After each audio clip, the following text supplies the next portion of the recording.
Hello, నేను doctor పురు Dhawan. ఈ వీడియోలో మనం పిటిహెచ్ గురించి మాట్లాడబోతున్నాము. అక్కడ కిడ్నీ వెంటనే పిటిహెచ్ నివేదికను తీసుకున్నారు. అవి చాలా పెద్దవిగా ఉంటాయి, అందువల్ల వారు చాలా ఆందోళన చెందుతారు. ఇది పిటిహెచ్ హార్మోన్ నివేదికను తీసుకున్నారు. డాక్టర్, ఏదో ఒకటి చేయండి. కిడ్నీ విఫలతు పేషెంట్స్ పిటిహెచ్ రిపోర్ట్ తీసుకున్నారు. అది ఏమిటి మరియు ఎందుకు పెరుగుతుంది అని వారికి వివరించాలి. శరీరంలో ఏమి పనిచేస్తుందో కూడా తెలపాలి. వారికి చింతాపడలేదు. కాబట్టి నేను ఈ వీడియోలో మీకు అన్ని విషయాలను వివరించాలనుకుంటున్నాను. కాబట్టి ముందుగా మేము పారాథైరాయిడ్ గ్రంథి అంటే ఏమిటో అర్థం చేసుకోవాలి, మరియు దాని థైరాయిడ్ నుండి ఎటువంటి సంబంధం ఉంది. మీరు మీ స్క్రీన్ చూస్తే మీరు థైరాయిడ్ గ్రంథిని చూడగలరు. మీరు దానిలో రెస్ గ్రెయిన్స్ వంటి 4 చిన్న భాగాలు కనిపిస్తాయి. అవి పారాథైరాయిడ్ గ్రంథులు అని పిలుస్తాయి. పారాథైరాయిడ్ గ్రంథులు థైరాయిడ్ కు దగ్గరగా ఉన్నవి కావున వీటిని పారాథైరాయిడ్ గ్రంథులు అని పిలుస్తారు. ఈ స్రావన్ పారాథైరాయిడ్ హార్మోన్ అనే హార్మోన్. ఇప్పుడు శరీరంలో పారాథైరాయిడ్ హార్మోన్ యొక్క పని ఏమిటి అన్నారు. పారాథైరాయిడ్ హార్మోన్ మన రక్తంలోని కాల్షియంను నియంత్రిస్తుంది. మనం తినే ఆహారంలో కాల్షియం ఉంటుంది, మనం తాగే పాలలో కాల్షియం ఉంటుంది. కానీ అది మన రక్తంలోకి వెళ్ళినప్పుడు ఎముకలకు అంటుకోవడం అవసరం, ఎందుకంటే అది ఎముకలకు అంటుకోకపోతే మన ఎముకలు బలహీనపడకుండా ఉండాలి మరియు మన రక్తంలో కాల్షియం పరిమాణం నిర్వహించాలి. పెరుగుతుంది. ఇది ఇతర చోట్ల సమస్యలను కలిగిస్తుంది. కాబట్టి దీన్ని ఎముకలకు అతికించడానికి పనిచేస్తుంది. ఇది దానిపై పనిచేయడానికి మిమ్మల్ని ప్రేరేపిస్తుంది. కాబట్టి కిడ్నీ ఫెయిల్యూర్ పేషెంట్లో ఏం జరుగుతుందో, దానివల్ల పారాథైరాయిడ్ హార్మోన్ బాగా పెరుగుతుందో అర్థం చేసుకోవాలి. మూత్రపిండం చెడిపోయిందా అని అనుకుంటున్నారు, కానీ మూత్రాన్ని తొలగించడం మాత్రమే కాదు, కాటనిన్ యూరియాను తొలగించడం మాత్రమే కాదు, ఇది విటమిన్ డిని సక్రియం చేస్తుంది. మనం ఆహారంలో పాల నుండి తీసుకున్న విటమిన్ డి అన్నికి నిష్క్రియ రూపంలో ఉంది. దాన్ని కిడ్నీ యాక్టివేట్ చేస్తుంది. సక్రియం చేసిన తర్వాత విటమిన్ డి కాల్షియంను ఎలుకలకు కట్టించుకునే పని చేస్తుంది. మన శరీరంలో మూత్రపిండాలు దెబ్బతిన్నప్పుడు మన శరీరంలో ఉన్న విటమిన్ డి పనిచేసే క్రియాశీలం కార్యకలాపం లేదు. మన రక్తంలో ఉన్న కాల్షియం అస్థిలకు వెళ్ళలేక రక్తంలోనే ఉండిపోతుంది. రక్తంలో కాల్షియం పరిమాణం పెరిగినప్పుడు పారాథైరాయిడ్ హార్మోన్పై ఒత్తిడి, కాల్షియం ఎముకలకు అంటుకోవడం. ఎలా చేయాలి? ఇది రక్తంలో కాల్షియం స్రావాన్ని పెంచుతుంది, ఇది ఎముకలకు అంటుకుంటుంది. ఇప్పుడు ప్రశ్న అదనపు ఉంది. పారాథైరాయిడ్ హార్మోన్ ఎక్కువగా ఉంటే రోగి ఏమి చేయాలి అనే విషయం. అది ఎలా నివారణ చేయాలి? దీని చికిత్స చాలా సులభంగా ఉంది. మనం చేయవలసింది ఏమిటంటే రక్తంలోని కాల్షియంను ఎముకలకు అతికించాలి. అది ఎముకలకు వెళ్ళకపోతే అది స్టిక్ కాకకుండా ఉండదు, ఎముకలు బలహీనపడతాయి, రక్తంలో కాల్షియం పెరుగుతుంది, గుండెపై ప్రభావం చూపుతుంది. అది మనకు అవసరం లేదు. దీన్ని అంటుకోవాలంటే మనం ఒక పని చేయాలి.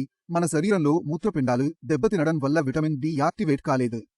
విటమిన్ డిని ఏ విధంగానైనా యాక్టివేట్ చేసినా లేదా యాక్టివ్ విటమిన్ డి తీసుకున్న కాల్షియం ఎముకలకు అంటుకుని ఎముకలిపోవడం లేదా అలాగే తీసుకోవడం వల్ల ఎముకల సమస్య పరిష్కారం అవుతుంది, గుండె సమస్య పరిష్కారం అవుతుంది, మన పీటీహెచ్ కూడా నియంత్రణలోకి వస్తుంది. దీనికోసం మనం చాలా సాధారణమైన పని చేయాలి. మనం విటమిన్ డి తీసుకోవాలి. విటమిన్ డి లోపం వల్ల మనకు పీటీహెచ్ ఉండింది. కాబట్టి మనం ఏం చేస్తామో అని చెప్పినా మేము విటమిన్ డి ఉపభోగం తీసుకోవాలి, కానీ మేము యాక్టివ్ రూపంలో వద్దు, కాబట్టి ఇనాక్టివ్ రూపంలో కావాల్సింది. కాబట్టి శరీరంలో ఎంత తీసుకున్నా అది పూర్తిగా పనిచేయదు. కాబట్టి మనం విటమిన్ డిని క్రియాశీల రూపంలో తీసుకుంటాము.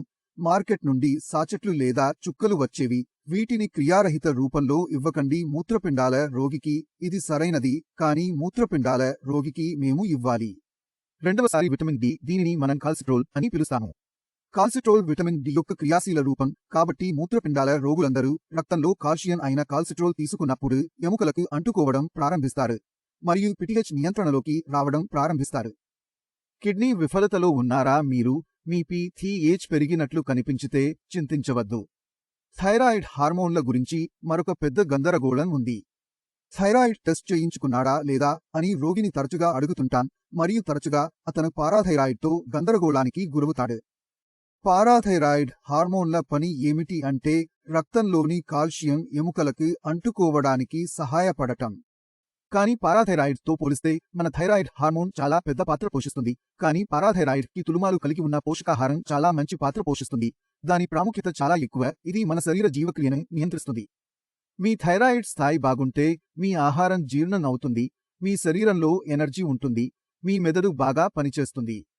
మీ థైరాయిడ్ స్థాయి ఇక్కడ తగ్గించడం ప్రారంభమైతే, మీ TSH పెరగడం ప్రారంభిస్తే, రోగికి ఒకే సమయంలో చాలా లక్షణాలు రావడం ప్రారంభమవుతాయి మరియు మనం దానిని జాగ్రత్తగా పరిశీలించాలి. అది స్వెల్లింగ్ కావాలి. ఒక రోగికి వాపు ఉంటే, అప్పుడు మేము అతనికి TSH పరీక్ష చేయాలి.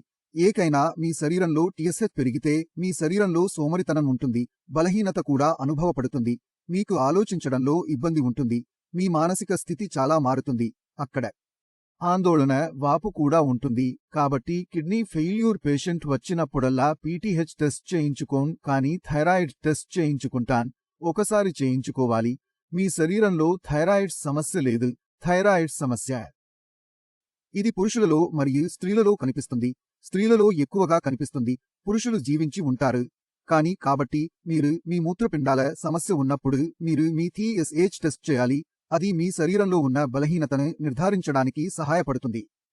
మూత్రపిండాల వల్ల కాదు, మరియు మరోసారి ఏదో ఇతర వ్యాధి వల్ల కాదు. థైరాయిడ్ సమస్య చాలా సాధారణంగా ఉంటుంది, కాబట్టి దానిని తెలియజేయడం అవసరం. కాబట్టి ఈ వీడియో నుండి మీరు PTH గురించి తెలుసుకోవచ్చు. మీ రిపోర్ట్లో మీకు ఏవైనా సమస్య ఉంటే దానిని తెలియజేయండి. PTH అధికంగా ఉంటే ఆందోళన చెందాలి లేక కాల్షియం తీసుకోండి, విటమిన్ డి తీసుకోండి, మీ పని పూర్తి అవుతుంది. మనం ఎన్నికలు తీసుకోవాలి మరియు PTHని నియంత్రించడంలో సహాయపడుతుంది. దీనితో మీరు తెలుసుకోవచ్చు. కాబట్టి మన శరీరంలో విటమిన్ డి పనిచేస్తుంది. నేను మీ సెలవు తీసుకోవాలనుకుంటున్నాను. అప్పటి వరకు మిమ్మల్ని తదుపరి వీడియోలో కలుస్తాను. నమస్తే.